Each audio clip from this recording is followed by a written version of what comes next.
What dispositions do you possess that will make you a successful teacher? Well, first and foremost, education is extremely important in today's society. I believe that all children can learn and deserve a quality education. As a successful teacher, I will be a positive role model for my students. I will be understanding and supportive and encourage individual differences and diversity in my classroom. I will engage my students in unique, enriching learning opportunities. I will guide curriculum based on student needs, interests, and aspirations.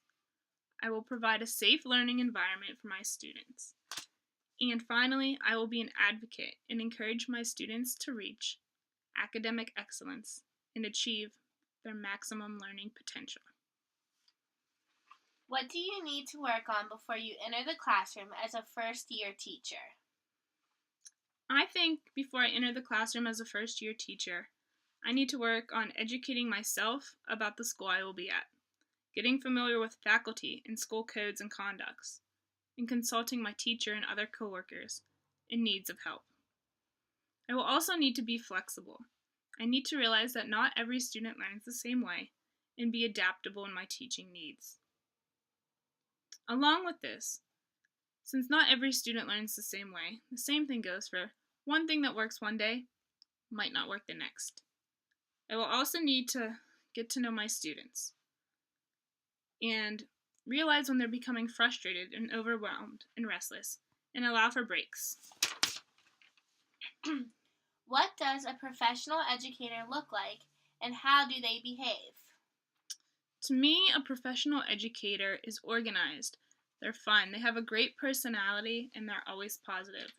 They're encouraging their students to do the best academic work they can do while also taking interest in the child as a whole, finding out what they like to do, and adapting curriculum based on their interest and needs. What standards guide their thinking and actions?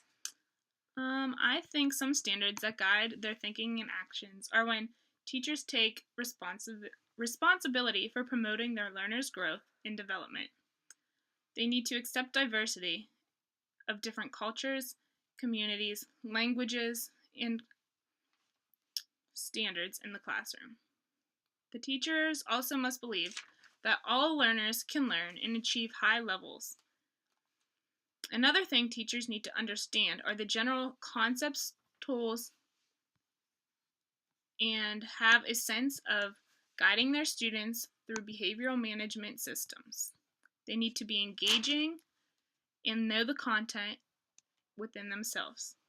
A thing that I can also say for students and teachers alone is that learning never ends. We are constantly learning, so a teacher also needs to find ways to advance herself or himself in the field of education.